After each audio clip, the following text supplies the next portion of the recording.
আল্লাহ কোরআন শরীফে বললেন, ইন্নাল্লাহা ইনদাহু ইলমুস সাআ ওয়া ইউনাজ্জিলুল গায়স ওয়া ইয়ালামু মা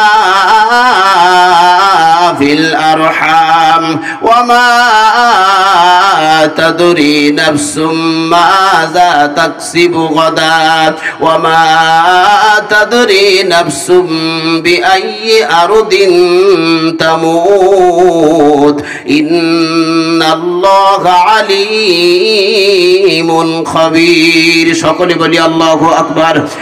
আল্লাহ রাব্বুল আলামিন বললেন, বান্দারে পৃথিবীর জমিনে আমি আল্লাহ তাআলা আমার নবী পাঠিয়েছি, আর আমার নবীর উপরে একটি কিতাব নাজিল করলাম, তার নাম হলো কোরআন শরীফ, দে হলি কোরআন। আর এই কোরআনে আমি আল্লাহ তাআলা ঘোষণা দিয়ে দিলাম, এই পাঁচটা জিনিসের জানার ক্ষমতা পৃথিবীর কারো নাই। এক নাম্বার, কিয়ামত কবে হবে পৃথিবীর কেউ বলতে পারে না, আমি আল্লাহ ছাড়া পৃথিবীর কেউ জানে না। জোরে বলুন সুবহানাল্লাহ। দ্বিতীয় নাম্বারে হলো আল্লাহ কোরআন শরীফে বললেন, ইন্নাল্লাহা ইনদাহু ইলমুস সাআ ওয়া ইউনাজ্জিলুল গায়স। আল্লাহ রাব্বুল আলামিন বললেন কিয়ামত কবে হবে, দ্বিতীয় নম্বরে কোন মেঘে কতটা বৃষ্টি হবে এরা অতটা জানিস না। কারণ হলো আমি আল্লাহ এত বড় মালিক, আমি আল্লাহ তাআলা এত সৃষ্টিকর্তা করেছি, আমি আল্লাহ, আমার উপরে কোনো পারমিশন নাই, আমার উপরে কথা বলবার কেউ নাই। তোরা ভাবছিস আকাশে মেঘ নেমেছে, মেঘ এসেছে, বৃষ্টি হবে, কিন্তু আমি আল্লাহ বৃষ্টি নাও দিতে পারি, কারণ ক্ষমতার মালিক আমি আল্লাহ। তাই কোরআন শরীফে জানালাম, বান্দা তোরা যেটা ভাবিস আমি আল্লাহ সেটা ভাবি না, আর তোরা যেটা আশা করিস না সেটা আমি আল্লাহ তোদের পূরণ করতে পারি, কারণ ক্ষমতার মালিক আমি আল্লাহ। জোরে বলুন সুবহানাল্লাহ। তিন নাম্বার হলো ওয়ায়ালামু মা ফিল আরহাম।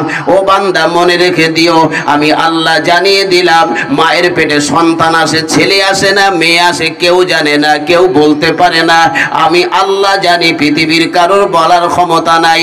ওয়া মা তাদের নাফসুম মাযা তাকসিবু গাদা।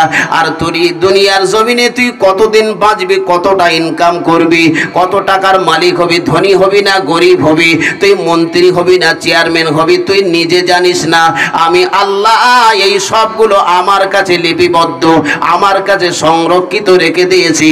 আর পাঁচ নম্বরে হলো ওয়ামা তাদরি নাফসুম বিআইয়ি আরদিন তামুত। আমি আল্লাহ জানিয়ে দিলাম তুই কোন জমিনে কোথায় মরে পড়ে থাকবি এটাও তুই নিজে জানিস না। তুই হয়তো ভাবছিস আমার বাড়িতে বসে বসে এমন করে কোরআন শরীফ পড়তে পড়তে আমার মৃত্যু হবে, নামাজে মৃত্যু হবে, রমজানে মৃত্যু হবে, কিন্তু নাও হতে পারে। তুই ব্যবসা ক্ষেত্রে একটা জায়গা থেকে আর একটা যাবি, অ্যাক্সিডেন্ট করে মরবি, আমি আল্লাহ কোথায় তোর মৃত্যু দেব এটাও তুই জানিস না রে বান্দা। ইন্নাল্লাহা আলিমুন খাবীর। আমি আল্লাহ এই সমস্ত খবর রাখার দায়িত্ব, এই সমস্ত খবর রাখার একমাত্র আমি আল্লাহ ছাড়া পৃথিবীর জমিনে আর কেউ নাই। জোরে বলুন সুবহানাল্লাহ। তাহলে বান্দা যেটা আশা করে আল্লাহ সেটা বান্দার জন্য নাও দিতে পারে। কথা কি ঠিক ভাই? ও মুসলমান কলিজার টুকরা বাবাজিরা, আল্লাহ রাব্বুল আলামিনের নবী একটা হাদিসে পাকে বলেছেন, একটা বাচ্চা যখন মায়ের পেটে আসে, আসার পরে তিনটে জিনিস তকদিরে লিখে দেওয়া হয়। প্রথম নাম্বার হলো হাদিসে পাকে পাওয়া যায় ওই বাচ্চাটা দুনিয়ার জমিনে কতদিন বাঁচবে, আল্লাহ নবী বললেন তার তকদিরে লিখে দেওয়া হয়। দুই নাম্বার, ওই বাচ্চাটা কতটা ইনকাম করবে, ধনী হবে না গরিব হবে, ফকির হবে না চেয়ারম্যান হবে, মন্ত্রী হবে না স্বরাষ্ট্রমন্ত্রী প্রধানমন্ত্রী হবে, সে নিজেই জানে না, আল্লাহ বলছেন আমি তকদিরে তাকে লিখে দেই। আর তিন নাম্বার হলো ওই বাচ্চা দুনিয়ার জমিনে কবে দুনিয়া থেকে বিদায় হয়ে যাবে, মারা যাবে, আমি আল্লাহ ছাড়া এটাও কেউ জানে না। আল্লাহ নবী হাদিসে পাকে বলেছেন। তাহলে বোঝা গেল আমরা যেটা ভাবি আল্লাহ রাব্বুল আলামিন সেটাও আমাদের না দিতে পারে। হয়তো আমি আপনি ভেবেছিলাম আমি আপনি 10 টাকা ইনকাম করবার পর 10 টাকা পাবো, কিন্তু হঠাৎ ওই মানুষটার কাছে 10 টাকার বিনিময়ে 20,000 টাকা এসেছে, আর ওই মানুষটা বলছে আল্লাহ আমি ভাবে নাই 10 টাকা ইনকাম করে 10 টাকা পাবো, কিন্তু কি ওসিলায় কোন রাস্তায় 20,000 টাকা পেয়েছি। আল্লাহ তাআলা জানিয়ে দিলেন বান্দা তুমি মনে রেখে দাও, আমি আল্লাহ তোর প্রতি খুশি হয়ে 10 টাকার বিনিময় 20,000 টাকা আমি আল্লাহ দিতে পারি। জোরে বলুন সুবহানাল্লাহ। আল্লাহ পারে কি পারে না? সবাই বলেন পারে কি পারে না? তাহলে এই জায়গাটা জান্নাতের বাগান। আমরা যারা বসেছি, আমরা যারা এসেছি, এই জায়গায় থেকে যদি দোয়া করা যায়, আল্লাহ শপথ নবীজি সাল্লাল্লাহু আলাইহি ওয়াসাল্লাম বলেছেন কাল কিয়ামতের ময়দানে, মাহশার ময়দানে নবী বললেন আমি হাত ধরে ধরে হাউজে কাউসারের পানি পান করাবো আর দয়ার জান্নাতে নিয়ে যাব। জোরে বলুন সুবহানাল্লাহ। কোরআন শরীফের আয়াত অন্যত্তরে এসেছে, কেউ যদি কোরআনের মজলিসে 1 ঘন্টা রাতের বেলা সময় দেয়, কয় ঘন্টা? 1 ঘন্টা। 1 ঘন্টা সময় দেবার বিনিময় তাকে কিছু পড়া লাগবে না, বলাও লাগবে না, কিছু করাও লাগবে না, চুপচাপ নীরবতা পালন করে বসে থাকবে, তার নামায় আমালে যত গুনাহ আল্লাহ তাআলা মাফ করে দেবে। জোরে বলি সুবহানাল্লাহ। এবং বিগত জীবনের গুনাহ আল্লাহ তাআলা তার সমস্ত মাফ করে ওই গুনাহগুলো নেকিতে পূরণ করবে। আরেকবার জোরে বলি সুবহানাল্লাহ। তাহলে আল্লাহ তাআলা যা খুশি তিনি তাই করতে পারেন। পারেন কি পারেন না? তিনি পারেন কি পারেন না? এই বিশ্বাস, এই দৃঢ়তা, এটাই আমাদের ঈমান, এটাই আমাদের সম্পদ, এটাই আমার সব। এটা যারা বিশ্বাস করবে তাদের থেকে শরীয়তের কোনো গরখেলাপি কাজ হবে না, হবে না, হবে না। এটা যারা বিশ্বাস করবে যে আমি আল্লাহর বান্দা, আল্লাহর মোকাফেক্ষী, আমি আল্লাহর আনুগত্য করি, আল্লাহর গোলাম, তাহলে আল্লাহ সম্বন্ধে আমাদের জানার দরকার আছে না নাই? আল্লাহর পরিচয় 4টে। কয়টা? চট করে বলেন। 4টে। নাম্বার 1, আল্লাহ তাআলা বললেন কুল হুয়াল্লাহু আহাদ। নবী আপনি জানায়া দেন আমি এক, আমি একক, আমার দ্বিতীয় কোনো শরীক নাই। আল্লাহু সামাদ, আমি কারোর মোকাফেক্ষী নয়, সবাই আমার মোকাফেক্ষী। 3 নাম্বার লাম ইয়ালিদ, আমি কাউকে জন্ম দেয় নাই, ওয়ালাম ইউলাদ, আমি কারোর থেকে জন্ম নেন নাই, ওয়ালাম ইয়াকুল লাহু কুফুয়ান আহাদ। আল্লাহ তাআলা 4র্থ নাম্বার বলেছেন নবী আপনি জানায়া দেন, আপনি বলে দেন যে সবাই আমার মোকাফেক্ষী, আমি কারোর মোকাফেক্ষী নয়। আমি আল্লাহ তাআলা যা কিছু বান্দার জন্য করি, সিলেক্ট করি, আমার বান্দার জন্য, ঈমান ওয়ালার জন্য আমি আল্লাহ ঠিক করে রাখি। জোরে বলি সুবহানাল্লাহ। নবীজির পরিচয় 3টে, আল্লাহর পরিচয় 4টে। আগে দেখুন আল্লাহ তাআলা তিনি কে, এবং তিনি আমাদের কাছে শ্রেষ্ঠ একজন নবী পাঠিয়েছেন, সেই নবী সম্বন্ধে আগে জানুন।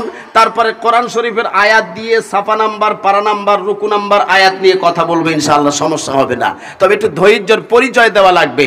নবী হতে গেলে 3টে চরিত্রের অধিকারী হতে হবে। নবীর পরিচয় 3টে। 1 নাম্বার, নবী হতে গেলে পরে উত্তম চরিত্রের অধিকারী হতে হবে। 2 নাম্বার, নবী হতে গেলে পরে ওহী নাজিল হতে হবে। 3 নাম্বার, নবী হতে গেলে পরে অলৌকিক ঘটনা ঘটতে হবে। সব নবীদের ভিতরে, সব নবীদের কাছে 1 থেকে 50টি মুআজিজা এসেছেন। তার ভিতরে আমাদের নবী হযরত মুহাম্মদ সাল্লাল্লাহু আলাইহি ওয়াসাল্লামের উপরে 1 থেকে 4500 মুআজিজা আল্লাহ তাআলা দিয়েছে। জোরে বলি সুবহানাল্লাহ। 4500 মুআজিজার ভিতরে সবথেকে বড় মুআজিজা হলো, সবথেকে নিয়ামত হলো, সবথেকে গুরুত্বপূর্ণ মুআজিজা হলো আল্লাহ নবীর উপরে কোরআন শরীফ 30টি পারা নবীর উপরে ভালোবেসে দান করেছে। জোরে বলি সুবহানাল্লাহ। নবীর উপরে কোরআন দান করবার পর নবীজিকে বলছেন নবী আপনি হলেন গাইড ম্যান, আর গাইড বুক হিসাবে আমি আল্লাহ আপনার উপরে একটি কিতাব নাজিল করলাম, তার নাম হলো কোরআন শরীফ।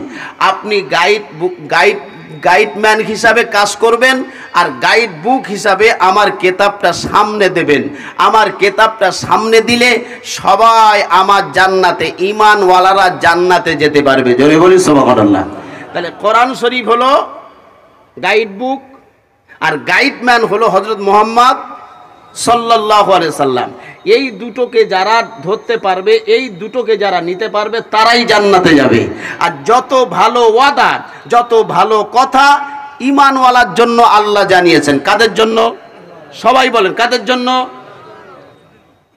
নাফরমানদের জন্য নয়, কিন্তু বেঈমানদের জন্য নয়, ঈমানওয়ালার জন্য। যারা সাতটা জিনিসের উপরে বিশ্বাস করে, আমানতু বিল্লাহ ওয়া মালাইকাতিহি ওয়া কুতুবিহি ওয়া রাসূলিহি ওয়াল ইয়াউমিল আখিরি ওয়াল কদরি খাইরিহি ওয়া শাররিহি মিনাল্লাহি তাআলা ওয়াল বা'সি বা'দাল মাউত। এই সাতটা বিষয়ের উপরে যারা বিশ্বাস করে, এর নাম ঈমানদার বলা হয়। ঈমানদার আর মুসলমান আসমান আর জমিন পার্থক্য। ঈমানদার সহজে হওয়া যায়, কিন্তু মুসলমান সহজে হওয়া, সবাই বলেন, সহজে হওয়া যায় না। তাহলে ঈমানদার সাতটা বিষয়ের উপরে বিশ্বাস করলে ঈমানদার, কিন্তু মুসলমান হতে গেলে পরে আল্লাহ তাআলা কোরআন শরীফে বললেন, ইয়া আইয়ুহাল্লাযীনা আমানুত্তাকুল্লাহা হাক্কা তুকাতিহি ওয়া লা তামুতুন্না ইল্লা ওয়া আনতুম মুসলিমুন। আল্লাহ রাব্বুল আলামিন বললেন, তোমরা যারা ঈমান এনেছো, আমি আল্লাহ জানিয়ে দিলাম, ও আমার ঈমানদার বান্দারা, সর্বপ্রথমে তোমরা আমার ভয় করবে। কার ভয়? সবাই বলেন ভাই, কার ভয়? সবাই বলেন কার ভয়? ও মুসলমানেরা, তোমার সামনে বিশাল কিছু এমন করে কষ্টের কথা আসবে, তোমার সামনে অনেক বাধা আসবে, তোমার সামনে অনেক কিছু দেখা দেবে।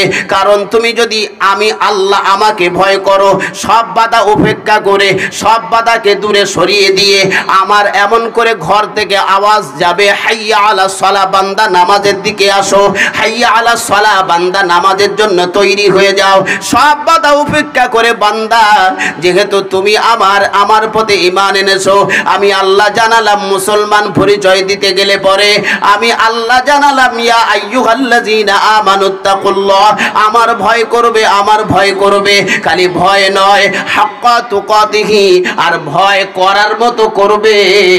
আর কি করবে? ওয়ালা তামুতুন্না, এবং ওই ঈমানদারেরা মরার আশা করবে না, ইল্লা ওয়া আনতুম মুসলিমুন, ওরা যতক্ষণ না মুসলমান না হতে পারবে, মুসলমান না হতে পারবে, মরার আশা করবে না।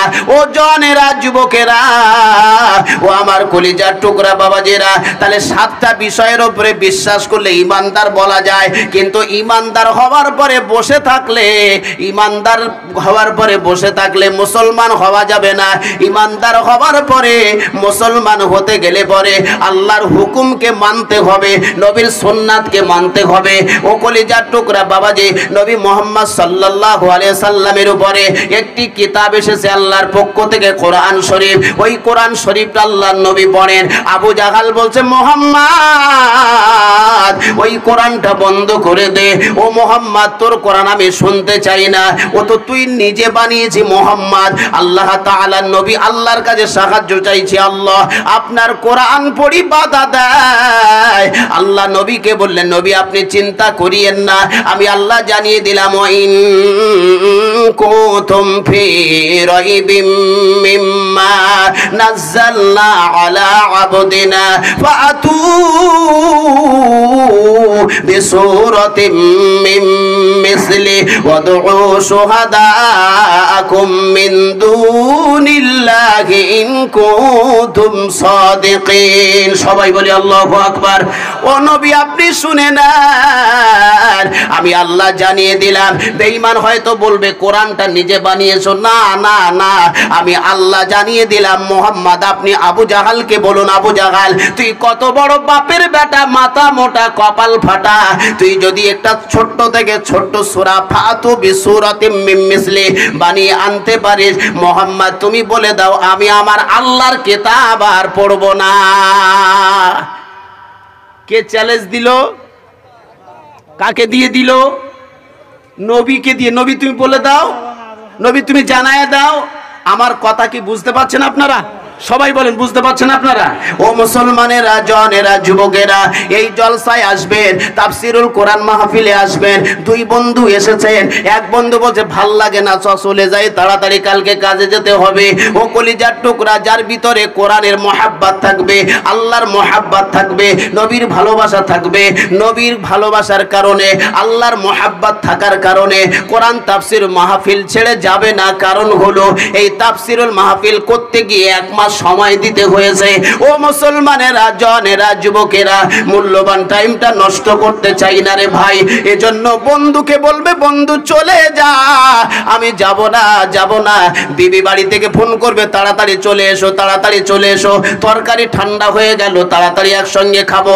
এই ইমানদার ইমানের জাজবা দেখার কারণে বিবিকে বলবে, বিবি তুই ফোন ডাক, কারণ আমি এখন কোরআন তাফসির শুনছি, কোরআনের কথা শুনছি, এখন যাওয়া যাবে না।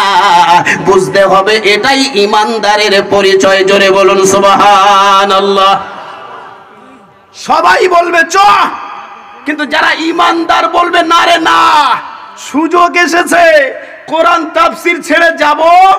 সবাই বলেন যাব। তবে যাব। আখেরি মোনাজাত করবার পর আল্লাহর নবী একটা হাদিসে পাকে বলেছেন, আদ-দুআ ও মুখুল ইবাদা, ইবাদতের মূল ইবাদত হলো আপনি নামাজ পড়বেন, দোয়া করবেন, কোরআন পড়বেন, তাফসির মাহফিলে বসবেন। ও কলিজার টুকরা বাবাজি, এমন করে বড় বড় আলিম উলামারা তারা দোয়া দেবে, শেষ মোনাজাত দেবে। হয়তো অনেকটা দূর থেকে এসেছে, গুনাহগার, তারপরেও বলি মুসাফির। নবী বললেন মুসাফিরের দোয়া কবুল হয়। এজন্য ছোট্ট দোয়া নিয়ে যাবেন, দেখবেন আপনার মুসিবত আল্লাহ উঠিয়ে দেবে, বিপদ সরিয়ে দেবে, রুজি আল্লাহ বাড়িয়ে দেবে, অভাবটা দূরে চলে যাবে।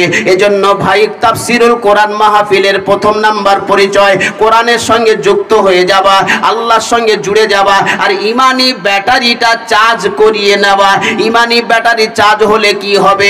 আগামীকালকে মুয়াজ্জিন আযান দেবে, হাইয়া আলাস সালাহ, আর বলা লাগবে না। চায়ের দোকানে যদিও বসেছিল, বলছে আমার কিছু ভাল লাগে না, মুয়াজ্জিন ডাকছে, তাড়াতাড়ি আল্লাহর নামে সালাত আদায় করে আসে, আল্লাহর নামে সেজদা দিয়ে আসে।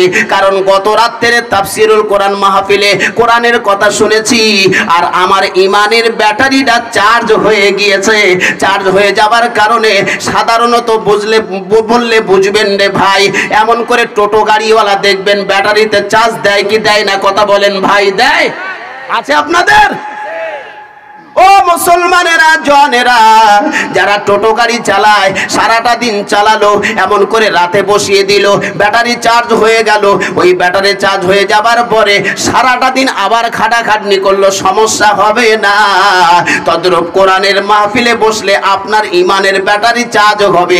আগামীকালকে মুয়াজ্জিন একবার ডাক দেবে, ফজরে ডাক দেবে, জোহরে ডাক দেবে, আসরে ডাক দেবে, ও মুসলমান মাগরিবে ডাক দেবে, এশায় ডাক দেবে, আর আপনার পিছনে ঠেলা লাগবে না, এমনি এমনি মসজিদে ছুটে যাবে।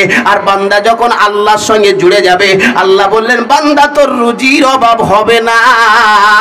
আমি আল্লাহ জানিয়ে দিলাম, ওমা মিন দাব্বাতিন ফিল আরদি ইল্লা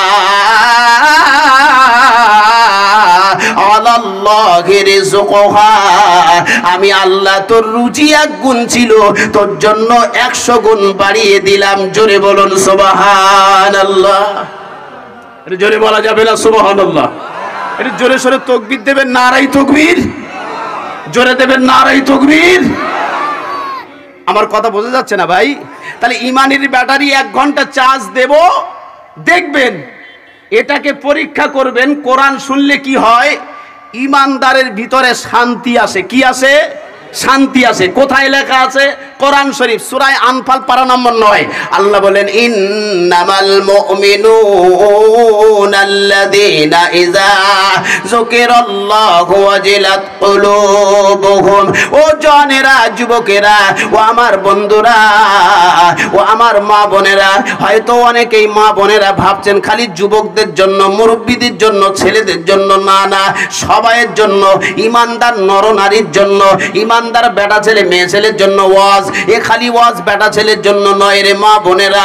আল্লাহ কোরআনে বলেছেন, আল্লাহর কথা যখন আলোচনা করা হবে, আল্লাহর বড়ত্ব মহত্বের কথা যখন শোনানো হবে, ইমানদারের ভিতরে, ইমানদারের দিলে শান্তি শান্তি মনে হবে, আনন্দ আনন্দ মনে হবে।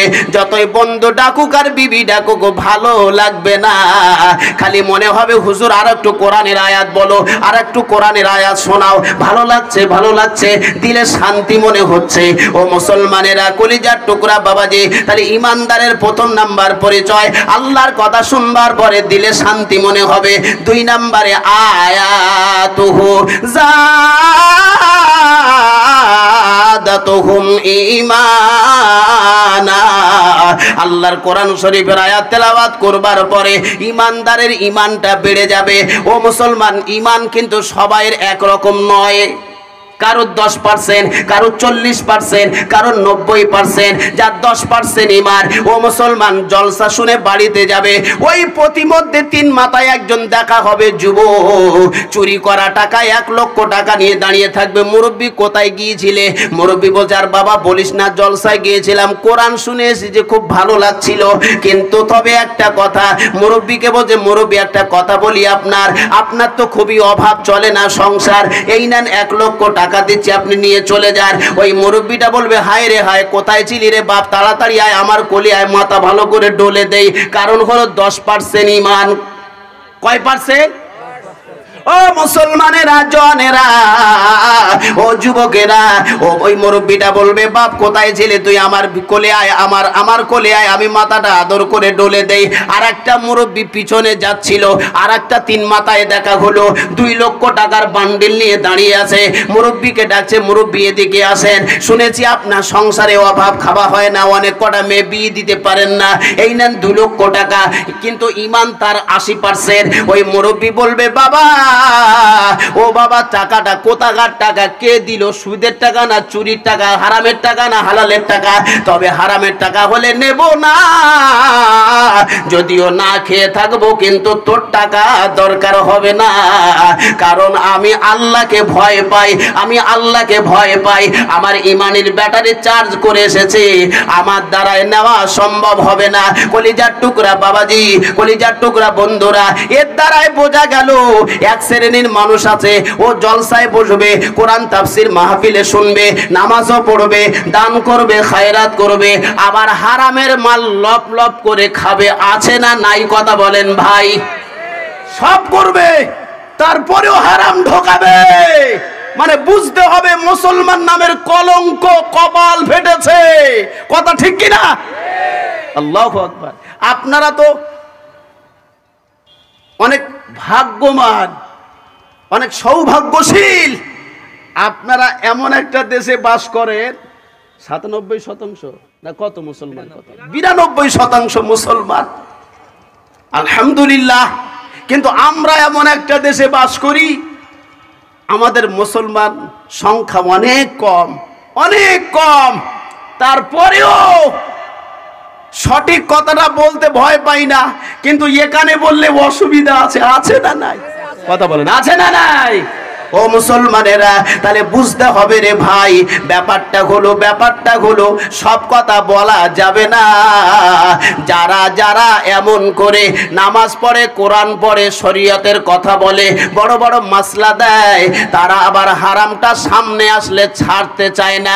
বিশেষ করে এমন করে যারা প্রতিনিধি করে, যারা প্রতিনিধি বোঝেন না আপনারা, প্রতিনিধি যারা করে, দায়িত্ব সামলায়। ও মুসলমানেরা, জনেরা, আমি কারোকে ব্যক্তি আক্রমণ করে বলছি না, কোরআন শরীফের তাফসীর হলো, আল্লাহ তাআলা বললেন তারা সব করবে, কিন্তু তাদের ইবাদত আমার কাছে গ্রহণযোগ্য হবে না। কারণ আমার নবী, আল্লাহ তাআলা নবীকে বললেন, নবী ও আমার হাবিব, আপনি যদি বলেন ওহদ পাহাড়টা সোনা বানিয়ে দেব, আল্লাহ নবী বলেন, আল্লাহ পাক, আমার সোনা প্রয়োজন নাই, আয় আল্লাহ, আমার গুনাহগার উম্মাতানিকে আমি যদি জান্নাতে নিয়ে যেতে পারি, আমি নবী আমার দিলটা, আমার মনটা, প্রাণটা শান্তি পাবো। আমার নবী গরিবী হালতে গিয়েছেন। তবে মুসলমান, আমরা যারা মুসলমান দেশে বাস করি, আমাদের খাবার কষ্ট হবে রে ভাই, আমাদের পড়ার কষ্ট হবে, চলার কষ্ট হবে, তবে সব দিতে রাজি, ঈমান দিতে রাজি নয়, সব করতে রাজি, হারাম মাল খেতে রাজি নয়, সব করতে রাজি, শরীয়তের গরখেলাপি কাজ করতে রাজি নয়। ও মুসলমানেরা, এজন্য বলি রে ভাই, আর 3 নম্বরে হলো ওয়ালা রব্বিহিম ইয়াতাওয়াক্কালুন, তকদিরের প্রতি বিশ্বাস করবে। বাবা মারা গেছে বাড়িতে আর মুয়াজ্জিন আজান দিয়েছে, কি করবেন আপনি? চট করে বলেন, কি করবেন? বাবা মারা গেছে বাড়িতে শোয়ানো আছে, আপনি কি করবেন? মুয়াজ্জিন আজান দিয়েছে 12:30টায় আজান, একটায় জমাত, কি করবেন আপনি? ও মুসলমানেরা, জনেরা, অনেকে আছে দেখবেন ওই বাবাকে নিয়ে টানাটানি করে। মুয়াজ্জিন আজান দিয়েছে, নামাজ পড়া কি? নামাজ পড়া কি? প্রতিটা মুসলমান নরনারীর উপরে নামাজ পড়া ফরজ।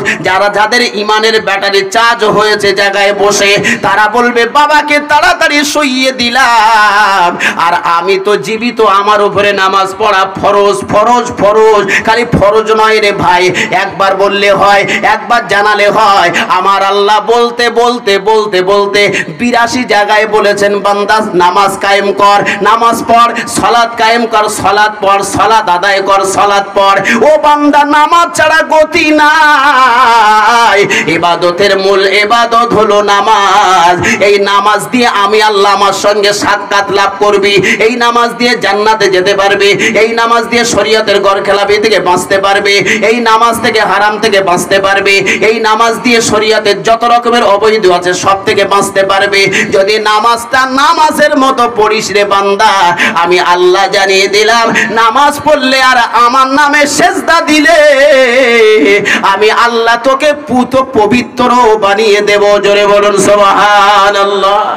আমার মুসলমান ভাই, কলিজার টুকরা বাবাজি, তাহলে এটা আমাদের জানতে হবে, হবে কি হবে না? কথা বলেন সবাই, হবে কি হবে না? তাহলে মুয়াজ্জিন আজান দিলে মসজিদে আমরা সবাই যাব। খালি আমরা যাব না, আমাদের 15 বছরের ছেলের কানটা ধরে নিয়ে যাব, চ আল্লাহ সালাত আদায় করে আসি। কলিজার টুকরা বাবাজি, দুঃখ লাগে, বড় বেদনা লাগে।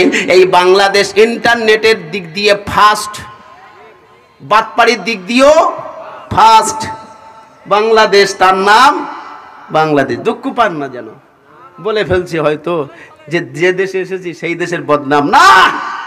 ও মুসলমান ভাই, আল্লাহ নবী বললেন কুল্লু মুসলিমিন ইখওয়া। খালি তুমি জান্নাতে যাবে হুজুর, আর তোমার ভাইটা জাহান্নামে যাবে, তুমি বলো নে। আসো আসো, তোমার জবানটা আগে কাটা হোক। কাটবে কি কাটবে না? কথা বলেন ভাই। যারা তেল মাখানো কথা বলে, তেল মাখানো পর্যন্ত সুরে সুর তালিয়ে কথা বলে, ও মুসলমান কলিজার টুকরা বাবাজি, খালি মেকআপ দেয়। মেকআপ বোঝেন? মেকআপ, খালি মেকআপ দেয়, কিন্তু সঠিক কথা জানানোর চেষ্টা করে না।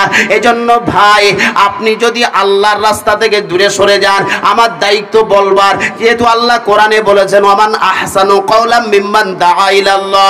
ও আমার বান্দা, জেনে নাও, আমার কথা বলবার পরে আমার বেনামাজি বান্দা যদি নামাজি হয়ে যায়, আমার কথা শোনানোর পরে আমার মদখোর বান্দাটা যদি ভালো হয়ে যায়, আমার কথা বলবার পরে আমার মৃত্যুক বান্দারা যদি সত্যবাদী হয়ে যায়, আমার কথা শোনানোর পরে আমার বান্দাটা যদি আমি আল্লাহ আমার মুখী হয়ে যায়, মানে আমার আনুগত্য স্বীকার করে, আমার নবীর কথাগুলো মেনে নেয়, তুমি বলবে, আর ওই বান্দাটা করলে যত নেকি, বললেও তত নেকি। কারণ আমার নাম হলো রহমান, আমার ভান্ডারে অভাব নাই, আমার ভান্ডারে কমি নাই।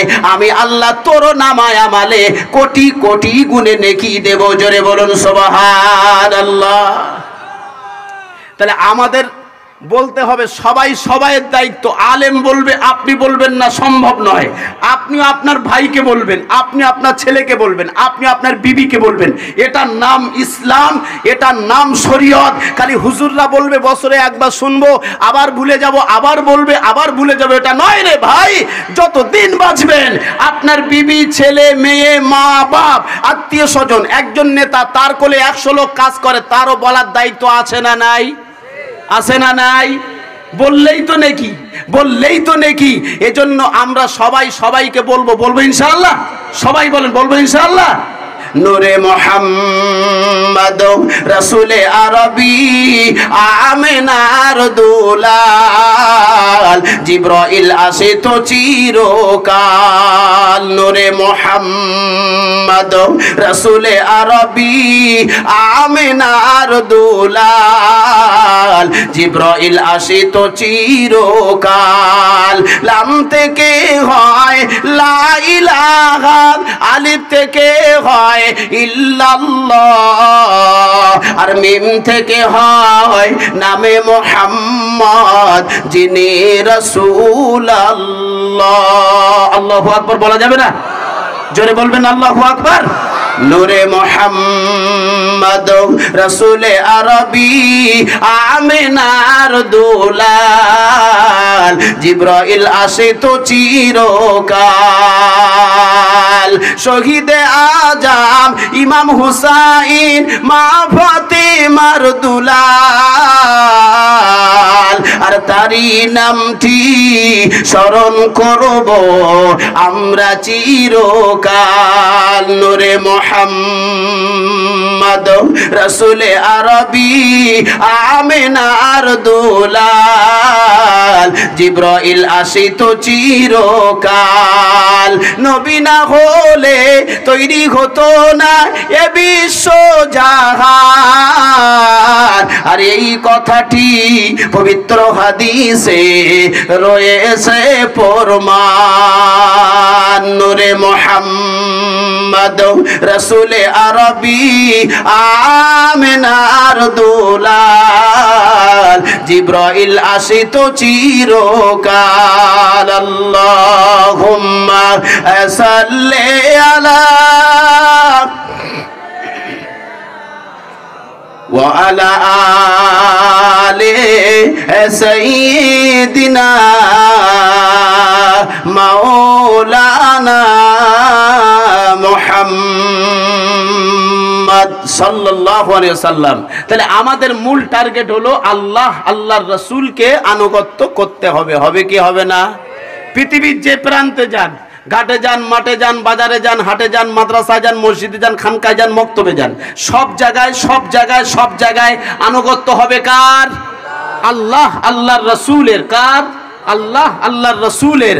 আল্লাহর হুকুম নবীর সুন্নাত, আল্লাহর হুকুম নবীর সুন্নাত, এটা প্রথম নাম্বার যদি কেউ মেনে নেয় ওই ব্যক্তিটা জান্নাতি, ওই ব্যক্তিটা জান্নাতি, ওই ব্যক্তিটা জান্নাতি। তাহলে আমরা বুঝলাম যে আমাদের জীবন চালাতে হবে আল্লাহর হুকুম মোতাবেক, রাসূলুল্লাহ সুন্নাত অনুযায়ী। কলিজার টুকরা বাবাজি, আমাদের অস্তিত্ব ছিল না, আমরা কোথায় ছিলাম?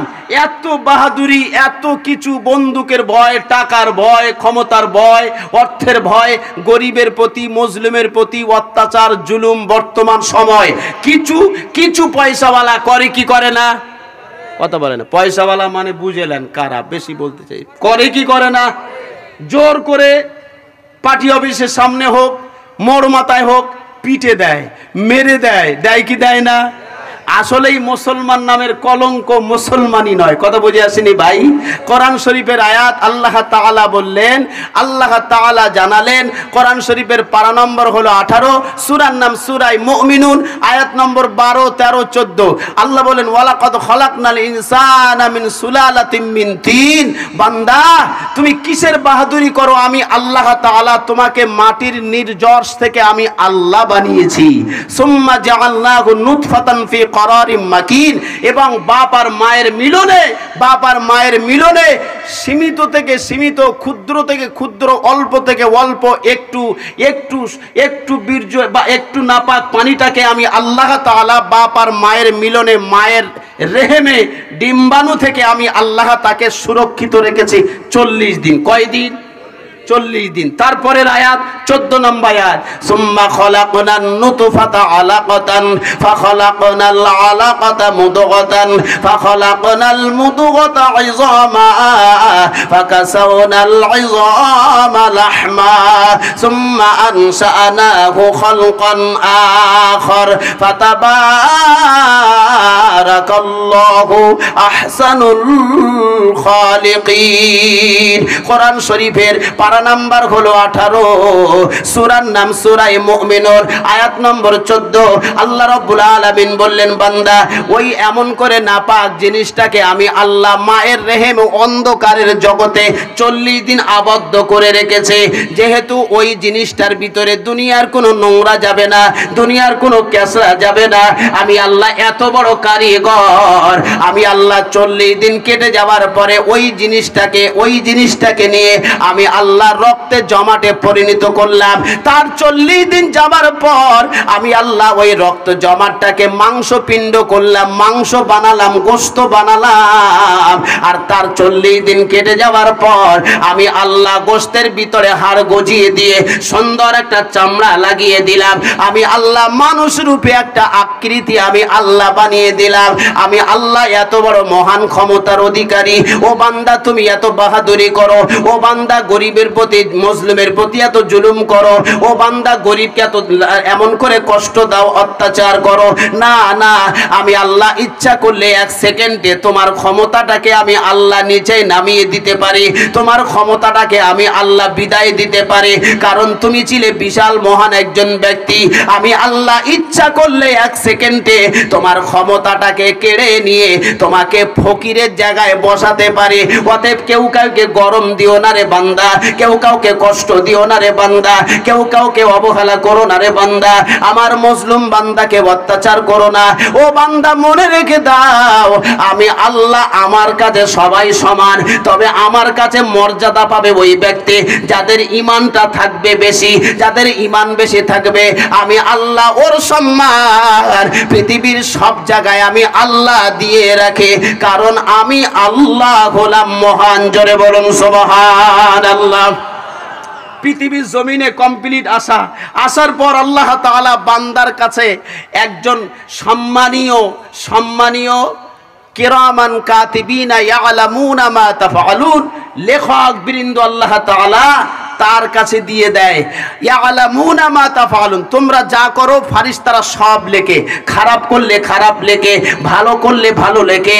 খারাপ করলে ফারিস্তা অপেক্ষা করে, খারাপের ফারিস্তারা লিখতে চায়, ভালোর ফারিস্তারা বোঝে লিখিস না ভাই, অপেক্ষা কর। কারণ আল্লাহর বান্দা যদিও এই কাজের জন্য আল্লাহর কাছে ক্ষমা চায়, আল্লাহর কাছে মাপি চায়, তাহলে খারাপ কাজটা লিখবি না, ওকে ক্ষমা করে দেওয়া হবে। ও মুসলমান কলিজার টুকরা বাবাজি, আল্লাহ আমাদের জাহান্নামায় দেওয়ার জন্য বানায় নাই, আল্লাহ আমাদের জান্নাতে দেওয়ার জন্য বানিয়েছে। ও জনেরা, যুবকেরা, তাহলে বুঝতে হবে আল্লাহ তাআলার এত মনে ইচ্ছা আমার বান্দা আমার বান্দার মুখে আমার নাম জপ করবে, আমার নামটা পড়বে, আমার নামটা বলবে, আমার নামে জিকির করবে, আমার নামে সেজদা দেবে, আমার কাছে ক্ষমা চাইবে, মাপে চাইবে। আমি আল্লাহ বান্দার আল্লাহ বলাটা পছন্দ করি। আর এই বান্দা যদি কোনো বাবার দরবারে গিয়ে মাথা টুকে সেজদা দেয়, এই বান্দা যদি কোনো বাবার কাছে এমন করে বলে, বাবা তুমি সব, বাবা তুমি আমার জন্য দোয়া করো। ও কলিজার টুকরা বাবাজি, শেকল বাবা আছে না নাই বাংলাদেশে? কথা বলেন ভাই। ও কলিজার টুকরা বাবাজি, ও আল্লাহওয়ালা বন্ধুরা, লালন শাহর মাজারে গিয়ে অনেক আছে দেখবেন হাতে 5টা আংটি, হাতে 5টা আংটি, মোজগুলো বড় বড়, দাড়ি তো জীবনে কাটে না, নামাজও পড়ে না, তার পায়ে ধুয়ে এমন করে পা ধুয়ে খায়, কদম মুচি করে। এই মুসলমান নামের কলঙ্ক। তারা বলে বাবা তুমি যদি দোয়া দাও আমার সব ঠিক হবে। ও কলিজার টুকরা বাবাজি, আমার আল্লাহ বলেন বান্দা পছন্দ করি না। কোন দরবারে তোর যাওয়া লাগবে না, কোন দরবারে গিয়ে বাবার কাছে চাইতে হবে না। যদি চাওয়ার প্রয়োজন হয় গভীর রাত্রে তাহাজ্জুদের ওয়াক্তে আমার কাছে 2 ফোঁটা চোখের পানি ঝরিয়ে কান্না করবি, আমি আল্লাহ তোর সমস্যার সমাধান করে দেব, কোন বাবার প্রয়োজন হবে না। জোরে বলুন সুবহানাল্লাহ। ও কলিজার টুকরা বাবাজি, তাহলে আমি আপনি যারা মুসলমান, আমি আপনি যারা কলেমা পড়েছে, আমি আপনি যারা আল্লাহকে বিশ্বাস করি, আমি আপনি যারা নবীকে বিশ্বাস করি, শরীয়তের কথা মানতে হবে কি হবে না? কথা বলেন ভাই। কিন্তু আমরা শুনছি কিন্তু মানি না। বেশিরভাগ মুসলমান কালচার হলো বাস্তবে না দেখলে তারা মানতেও চায় না। তবে ভাই ঈমানওয়ালার প্রথম নাম্বার পরিচয় হলো। ও ঘাটে আর মাঠে, হাটে আর বাজারে হোক, আল্লাহকে ছাড়া কাউকে বিশ্বাস করে না। যেহেতু কোরআন শরীফের অন্য একটা আয়াতে আল্লাহ বললেন, আল্লাযীনা ইয়াযকুরুনাল্লাহা কিয়ামান ওয়া কুউদাও ওয়া আলা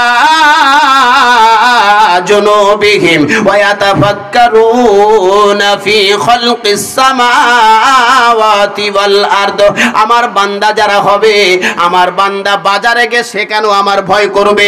আমার বান্দা নির্জনে, কেউ নাই, কেউ নাই, সুন্দরী একটা মেয়ে দেখলে আমার বান্দা কিন্তু তার সঙ্গে মনের খায়েশ মিটাতে যায়। কিন্তু আমার কথাটা যেই মনে পড়ে যায়, ওরে সুন্দরী মেয়ে পালিয়ে যা, কারণ এখানে কেউ নাই, ইচ্ছা পূরণ করে নিতে পারতাম।